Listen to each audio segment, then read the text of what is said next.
Okay, after everyone. Kim, if you want to kick us off for Sky, usual way, broadcasters. Hey Graham, hope you're well. Just first of all, any team news ahead of Saturday? No, we're pretty much as we were. No problems from the game. So, in terms of the injured players, Fulcrook's been training with the group, but still not ready certainly to start.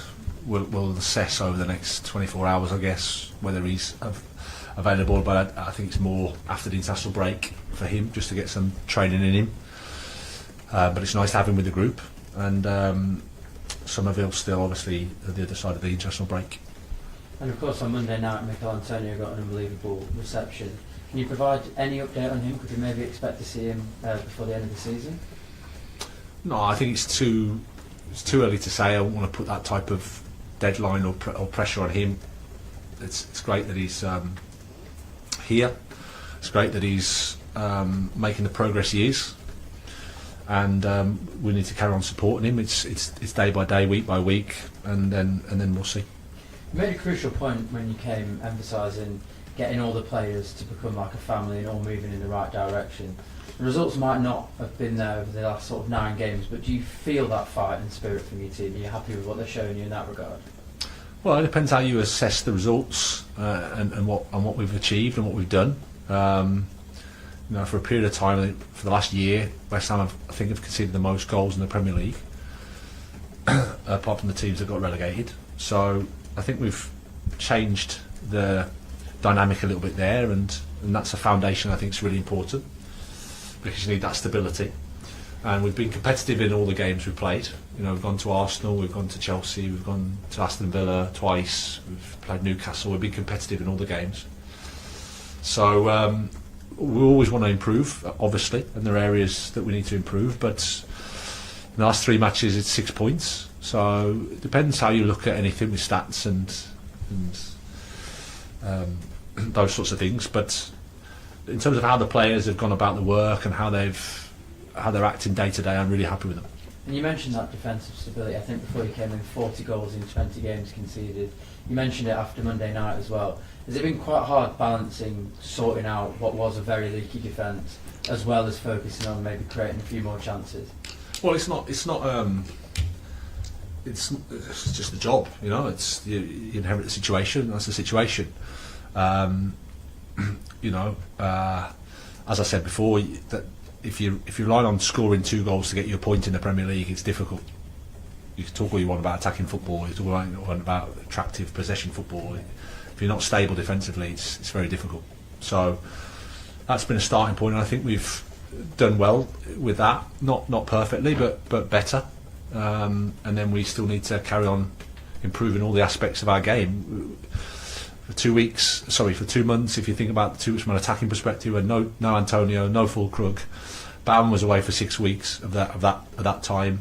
We've missed Paqueta for periods of game. No Somerville, so large parts of our attacking, squad have also not been available. So there is also a context to look at when you analyse the whole thing. And just a question on Evan Ferguson. He hasn't started yet. What have you sort of made of his progress at the club so far, and can we expect to see him starting in the coming week?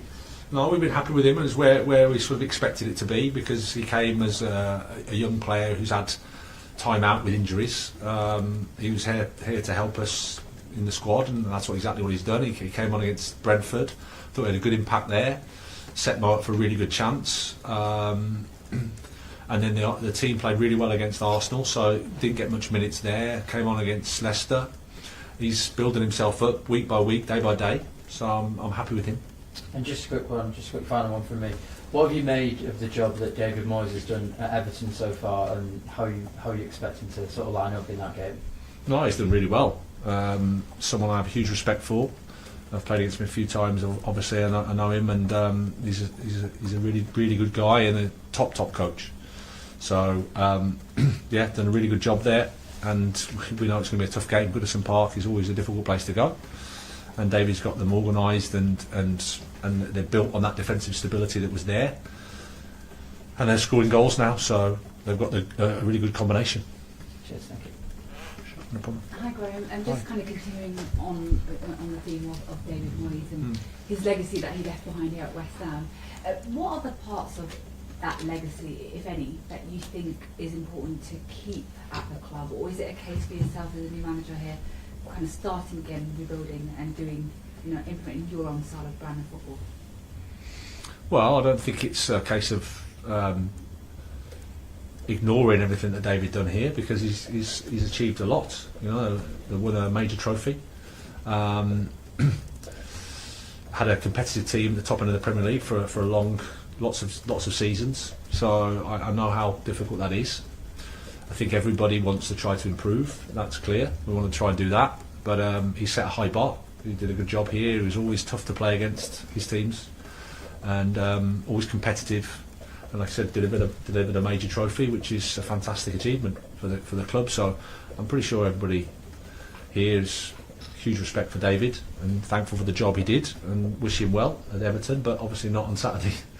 And in terms of crisis of summer, I know you said that you expected him to take the international break. This week there have been some reports that he might have needed surgery on his injury. I mean, can you clarify the situation around that? Because some fans have been quite worried about when he might return. Yeah, I think from my perspective it's always clear. It was always after the international break, like with anything. I think it's fair for the individual to treat the diagnosis and the treatment privately. That's always the case, but it certainly won't be back this side of the international break. And just finally for me, in terms of your defence, you've spoken about sort of needing to sort that out. Jean-Claude Todibo's come back in the last 3 games. We've seen him start the last 3 matches, but we also have seen him come off around the 65-minute mark. What's the thinking behind that? Is that solely a fitness issue because he has just come back? Yeah, exactly. Normally when you're out for a period of time, especially with the type of injury that he has, you would normally build up the minutes. It's hard to expect him to go into 90 minutes straight away. So we've just been building his minutes up. He's doing Ramadan as well, so it's the first week.